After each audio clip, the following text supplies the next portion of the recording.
ছাত্র সমাজকে কিভাবে কোন চোখে দেখতে চেয়েছেন? ছাত্র সমাজ কোন চোখে দেখতে চেয়েছেন মানে ছাত্র সমাজকেই তিনি সবচেয়ে বেশি গুরুত্ব দিয়েছেন, যার জন্য তাকে যুব দিবসের লক্ষ্য বা প্রধান ব্যক্তি রূপে ইন্দিরা গান্ধী নাম প্রপোজ করেছিলেন।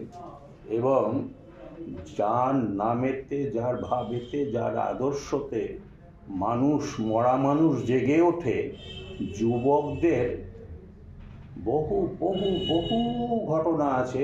উনি তো বিশ্বগুরুর তিনি যুবকদের